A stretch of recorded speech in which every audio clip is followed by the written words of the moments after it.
Ya'juj dan Ma'juj merupakan salah satu tanda besar akan tibanya hari kiamat, yakni setelah terbunuhnya Dajjal oleh Nabi Isa alaihi salam. Namun Ya'juj dan Ma'juj itu sendiri telah ada jauh sebelum diutusnya Nabi Muhammad SAW. Sebagian ulama menyebutkan bahwa Ya'juj dan Ma'juj merupakan bangsa atau ras manusia juga yang diturunkan dari salah satu cucu Nabi Nuh alaihi salam, Shanaf bin Yafits bin Nuh, hanya saja tidak diketahui pasti pada generasi yang keberapa. Yang jelas, bangsa atau ras Ya'juj dan Ma'juj ini mempunyai agresivitas tinggi, yang sifatnya sangat merusak dan mengganggu kehidupan manusia lainnya. Mereka suka menyerang dan merampok bangsa-bangsa di sekitarnya, dan bertindak sangat kejamnya, sehingga menjadi momok dan ancaman bagi masyarakat sekitarnya. Kisah paling sahih tentang keberadaan Ya'juj dan Ma'juj ini terdapat dalam Al-Quran Surah Al-Kahfi ayat 92 hingga 98, yang merupakan bagian dari kisah Zulkarnain. Sedang munculnya menjelang kiamat, setelah terbebasnya Ya'juj dan Ma'juj ini dari dinding baja yang dibuat Zulkarnain, dijelaskan dalam Al-Quran Surah Al-Anbiya ayat 96. Beberapa hadis tentang tanda-tanda kiamat, juga menjelaskan tentang keberadaan Ya'juj dan Ma'juj ini. Zulkarnain, atau dikenal dengan nama Iskandar Zulkarnain, dalam sejarah terkadang dihubungkan dengan nama Iskandar dari Makedonia atau The Great Alexander, bukanlah seorang nabi atau rasul, tetapi seseorang yang memiliki keutamaan dan prestasi luar biasa sehingga namanya diabadikan dalam Al-Quran. Sebagian riwayat menyebutkan ia hidup pada masa Nabi Isa alaihi salam, tetapi ada juga yang menyebutkan sebelumnya, yakni sekitar tahun 300 sebelum Masehi.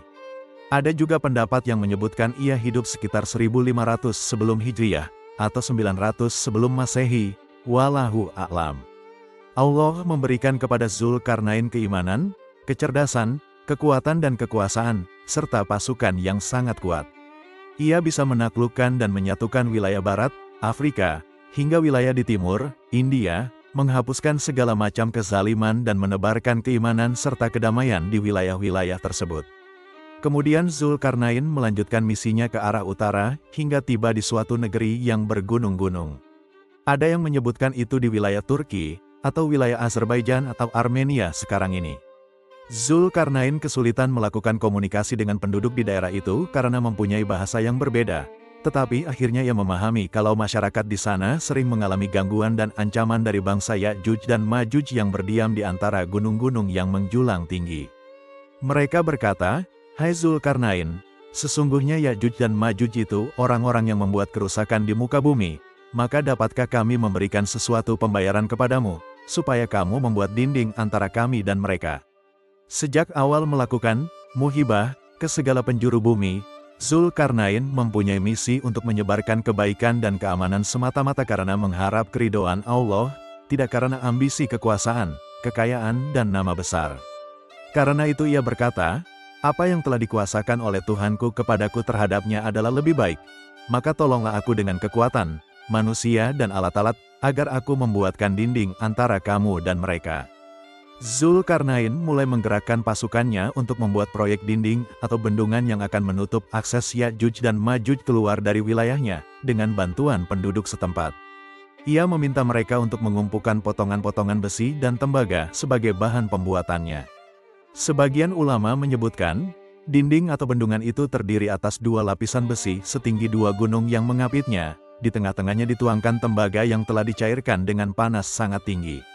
Entah teknologi atau arsitektur apa yang digunakan Zulkarnain dalam merealisasikan bendungan baja tersebut, sehingga begitu kokohnya hingga dekat datangnya hari kiamat kelak. Tetapi yang jelas, hal itu tidak terlepas dari bimbingan ilham Allah kepadanya. Sikap tawadu Zulkarnain tampak sekali ketika dinding atau bendungan itu telah selesai dikerjakan. Ia berkata, "Dinding ini adalah rahmat dari Tuhanku, maka apabila sudah datang janji Tuhanku, Dia akan menjadikannya hancur luluh, dan janji Tuhanku itu adalah benar."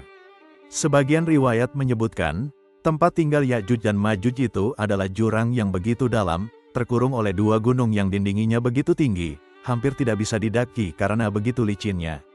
Di balik gunung-gunung itu hanya batu-batuan yang sangat curam dan terjal, serta lautan luas yang begitu ganas gelombangnya. Setelah jalan keluarnya tertutup dengan dinding yang dibuat oleh Zulkarnain itu, praktis Ya'juj dan Ma'juj terisolasi dari dunia luar, bahkan sinar matahari tidak bisa menembus tempat tinggalnya. Namun demikian, dengan kehendak Allah, mereka tetap bertahan hidup hingga menjelang kiamat kelak, bahkan berkembang biak dengan sangat cepatnya sehingga jumlahnya jauh lebih banyak daripada manusia. Sahabat Abu Hurairah meriwayatkan, bahwa Nabi Shallallahu Alaihi Wasallam menjelaskan kalau setiap harinya Ya'juj dan Ma'juj itu melakukan penggalian untuk menembus gunung atau dinding baja tersebut. Setelah seharian penuh melakukan penggalian begitu dalam dan jauhnya, bahkan hampir saja mereka bisa melihat sinar matahari, salah satu pemimpinnya akan berkata, "Berhenti, kembalilah kamu sekalian, kita lanjutkan besok pagi untuk menggalinya." Malam harinya Allah mengembalikan lagi dinding gunung atau bendungan itu seperti semula, sehingga pagi harinya mereka harus menggali lagi dari awal. Ketika mereka telah hampir menembus dan nyaris melihat sinar matahari, lagi-lagi pemimpinnya menghentikan untuk melanjutkan penggalian keesokan harinya. Pada malam harinya Allah mengembalikan galian mereka seperti semula. Begitulah berulang-ulang hingga hari kiamat menjelang, dan memang seperti itulah yang dikehendaki Allah. Ya'juj dan Ma'juj akan muncul ketika kiamat benar-benar telah sangat dekat. Sebagian ulama berpendapat, ketika kemunculannya menjelang hari kiamat kelak, Ya'juj dan Ma'juj mempunyai bentuk yang sangat berbeda dengan umumnya manusia sekarang, walau sebenarnya berasal dari ras manusia juga. Mereka terdiri dari 3 bentuk dengan ukuran yang berbeda. Pertama mirip dengan lebah atau pohon besar, Al-Arzi, dengan ukuran yang sangat besar, yakni 120 hasta atau sekitar 60 meter. Kedua ukurannya lebih kecil dan berbentuk persegi panjang dengan daun telinga yang sangat lebar. Ketika tidur, satu telinga dipakai untuk alas dan telinga satunya untuk selimut. Ketiga sangat kecil, tak lebih dari sejengkal saja. Tetapi mereka itu semuanya bercakar, atau kukunya sangat panjang, dan suaranya seperti auman singa atau gonggongan anjing. Tentu sulit dijelaskan secara ilmiah bagaimana bisa seperti itu. Tetapi kalau mengutip teori evolusi Darwin, terlepas bahwa kita tidak boleh mempercayai pendapatnya bahwa manusia berasal dari jenis primata atau kera, bisa saja Ya'juj dan Ma'juj mengalami evolusi dan menjalani proses adaptasi sehingga menjadi 3 bentuk dan ukuran yang berbeda seperti itu. Untuk diketahui, Nabi Adam alaihi salam diciptakan Allah setinggi 60 hasta atau sekitar 30 meter. Tentunya Nabi Nuh alaihi salam tidak jauh berbeda dengan beliau. Tetapi apapun bentuk dan ukurannya, benar atau tidak seperti itu hanyalah Allah saja yang lebih mengetahui. Mereka memang disiapkan oleh Allah untuk menjadi tanda besar datangnya kiamat. Dan mereka semua itu hanya akan menjadi penghuni neraka jahanam karena tidak ada satupun yang beriman. Dalam sebuah hadis cukup panjang tentang tanda-tanda kiamat, dari sahabat Nawas bin Siman, Nabi SAW menceritakan bahwa setelah membunuh Dajjal dan menyelamatkan kaum muslimin dari fitnahnya, Allah berfirman kepada Nabi Isa, "Sesungguhnya aku akan mengeluarkan hamba-hambaku yang tidak akan terkalahkan oleh siapapun juga," maksudnya adalah Ya'juj dan Ma'juj, karena itu selamatkanlah mereka, yakni kaum muslimin yang soleh, ke Bukit Tursina. Maka Nabi Isa membawa kaum muslimin menuju Bukit Tursina, dan tak lama setelah itu, atas kehendak Allah, dinding baja yang dibuat Zulkarnain berhasil ditembus oleh Ya'juj dan Ma'juj, yang dengan cepatnya bergerak, membanjiri bumi di sekitarnya, seperti digambarkan dalam Al-Quran Surah Al-Anbiya ayat 96, hingga apabila dibukakan tembok Ya'juj dan Ma'juj, dan mereka turun dengan cepat dari seluruh tempat yang tinggi. Walau dalam bentuk yang tidak lazim seperti manusia, tetapi Ya'juj dan Ma'juj itu juga bersenjata semacam panah. Mereka merusak, menyerang dan menghancurkan apapun yang mereka temui. Manusia dan binatang-binatang yang telah terbunuh, kecil ataupun besar, langsung dimakannya mentah-mentah. Bahkan jika ada sesamanya dari Ya'juj dan Ma'juj yang mati, mereka memakannya juga, dan tidak ada dari mereka yang mati kecuali telah menurunkan, berkembang biak, paling tidak 1000 orang. Ketika melalui Danau Tabariyah yang begitu luas dan penuh airnya, mereka meminumnya hingga habis dalam sekejap. Bahkan bagian belakang dari pasukan Ya'juj dan Ma'juj ini mendapatinya dalam keadaan kering, dan berkata, tentunya di sini ada air sebelumnya. Hampir seluruh penjuru bumi telah diserang dan dipenuhi oleh Ya'juj dan Ma'juj, kecuali 4 tempat, Mekah, Madinah, Baitul Maqdis dan Bukit Tursina. Sama seperti ketika Dajjal menjelajah bumi, 4 tempat itu dijaga ketat oleh para malaikat sehingga mereka tidak mampu memasukinya. Di tempat lainnya, hampir tidak ada manusia yang bertahan hidup, atau kalaupun ada, mereka merasakan kesengsaraan yang luar biasa. Tidak ada sungai, danau atau sumber air lainnya kecuali telah mengering dihabiskan airnya. Begitu juga hampir tidak ada pepohonan dan tanam-tanaman, atau sumber makanan lainnya kecuali telah dirusak, dihancurkan, atau dihabiskan oleh mereka ini.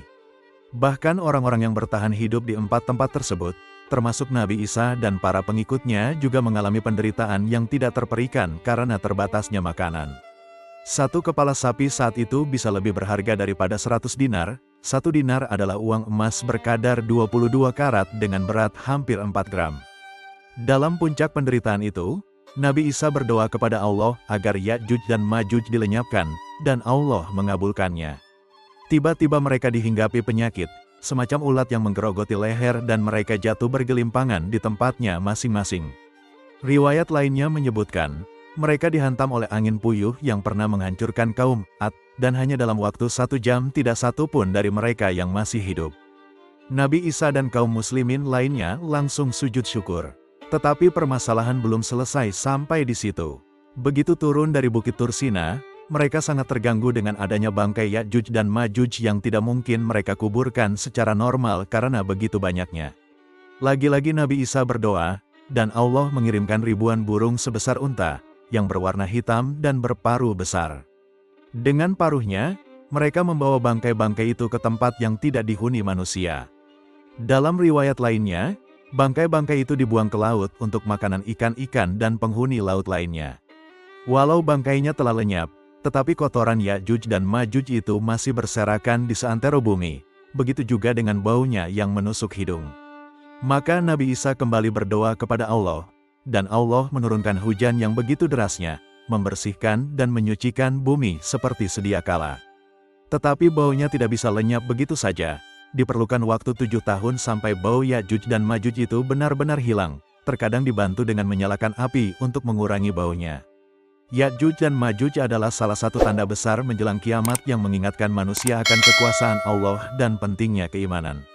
Keberadaan mereka merupakan ujian besar bagi umat manusia dan pengingat bahwa kehidupan dunia hanyalah sementara.